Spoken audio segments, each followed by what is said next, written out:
Thanks for staying with us for the rest of tonight's show. We're going to focus on what happened 1 year ago today in Israel. The current war in the Middle East exploded when the terrorist group Hamas launched a deadly and horrific surprise assault on Israeli civilians. More than 1,000 Israelis, Americans, and others died in the initial raid, with Hamas also taking close to 250 hostages.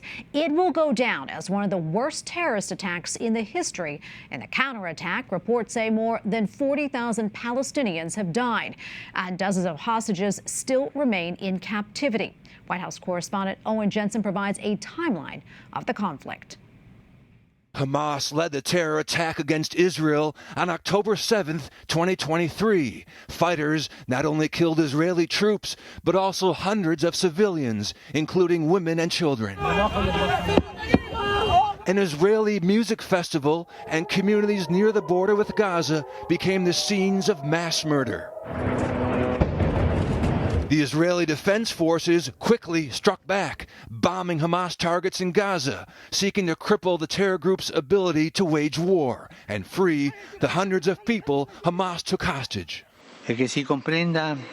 Pope Francis and other world leaders immediately called for an end to the violence, but so far their appeals have not stopped the ongoing conflict. And with many Americans among the victims, President Joe Biden made the U.S. position clear.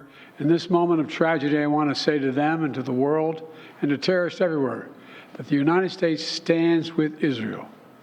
We will not ever fail to have their back. Defense Secretary Lloyd Austin immediately ordered more U.S. troops to the region to further defend Israel and deter a wider war. President Biden also traveled to Israel to express his support firsthand. I want to say to the people of Israel, their courage, their commitment, their bravery is stunning. There's only one thing better than having a true friend like you standing with Israel, and that is having you standing in Israel. Israel did not limit its strikes to military buildings. Even Palestinian hospitals came under attack, sparking international outcry.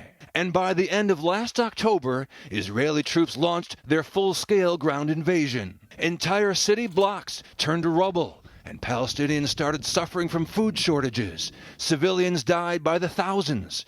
Israel says Hamas uses them as human shields. A brief truce took hold last November, allowing about 100 hostages to be freed from Hamas captivity in exchange for the release of some Palestinian prisoners.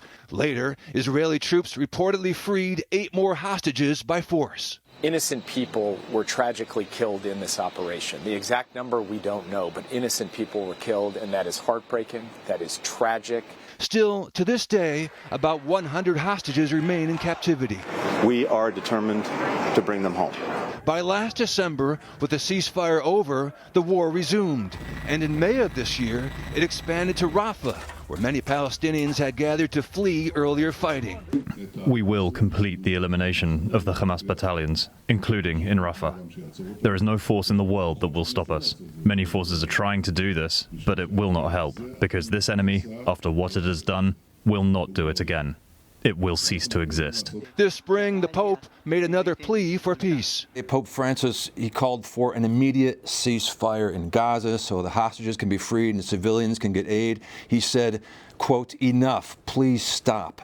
Does the State Department believe that the Pope's urgent plea can help secure a ceasefire in Gaza? So we believe there ought to be an immediate ceasefire in Gaza that brings the hostages out, that alleviates the suffering of the Palestinian people, and that's what we're advocating for. There is a deal on the table that would deliver all of those things. Hamas just needs to accept it.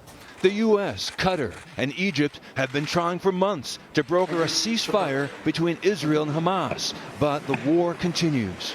Israel's enemies, many backed by Iran, targeted the Jewish state from other directions. Iran fired missiles at Israel.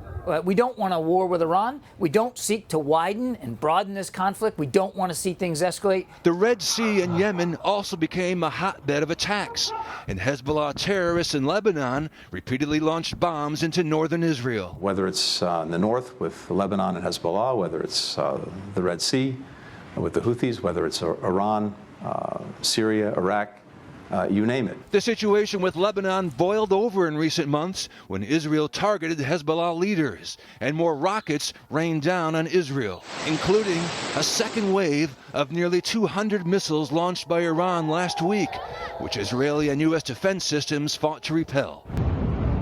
Oh, God. Okay, guys, we got to get off the roof. These are coming down right next to us here. The Biden-Harris administration continues to call for a ceasefire, even though prospects seem low. The president and I have been aligned and consistent from the very beginning.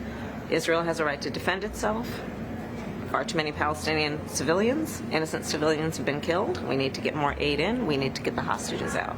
Owen Jensen, EWTN News Nightly.